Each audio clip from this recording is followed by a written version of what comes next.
Okay, Bismillahirrahmanirrahim. Ladies and gentlemen, now we'll discuss the gross and microscopic features, morphological features of myocardial infarction. Um, Starting off with the gross picture of myocardial infarction. Now, it is a form of infarction, so there are different changes that you expect. This is a cut section of a patient who died of myocardial infarction. The area in yellow here, this area shows the region of MI or infarct. This represents a still viable portion of the myocardium. This represents still viable portion of the myocardium, these brown areas, and this area represents an infarct. This white area, I think you can easily guess, is an area of fibrosis or scar formation. Um, you know, you'll know from your general path info that how an inflammatory process progresses and how it leads to fibrosis.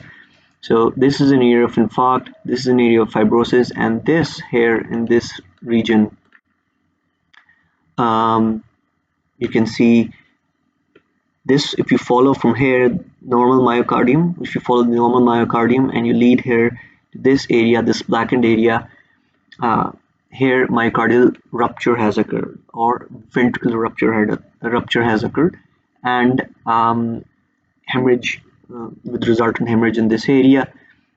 You'll get all the details with respect to the complications of MI in your lecture, I guess.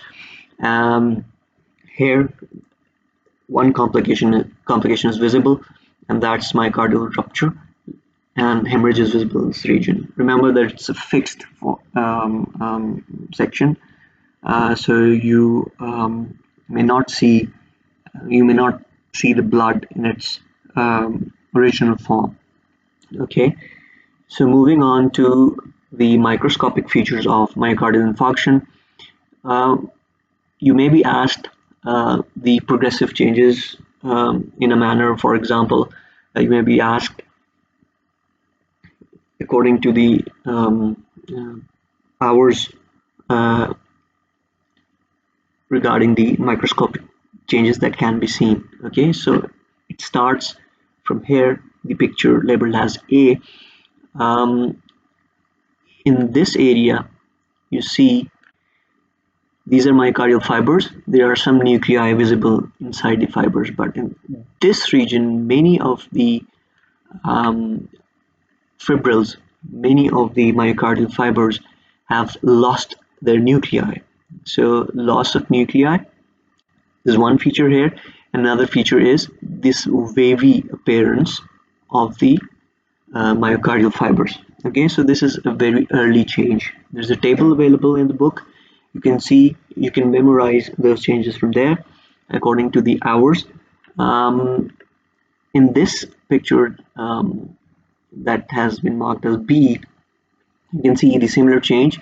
This is a myocardial fibril, for example, and there are no nuclei visible in any area. And next thing that happens is an infiltrate of neutrophils. Okay, in this area these are inflammatory cells, these are neutrophils. Why these are neutrophils? There are nuclear lobes, these are polymorphs.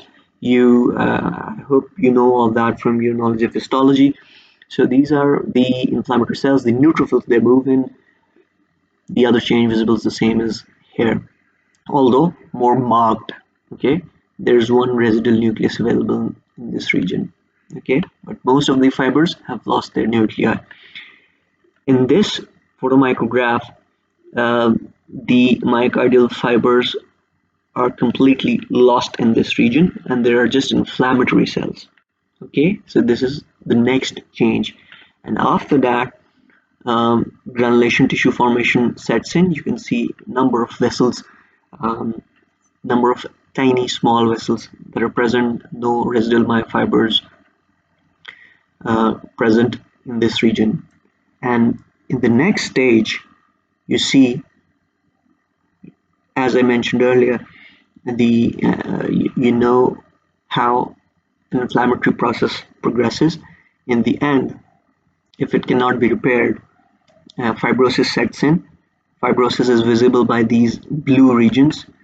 Why this is blue? Because this section has been stained with a special stain known as trichrome, which highlights these areas of fibrosis as blue. So you can see the progression here in these pictures. The wavy fibers, loss of nuclei, here loss of nuclei, neutrophilic infiltrate setting in, here loss of myofibrils, here granulation tissue formation, and fibrosis in the end. Okay, so this was brief about the morphology, the most important points you need to know regarding the morphology of this entity. Please let me know if you have any questions. Thanks a lot.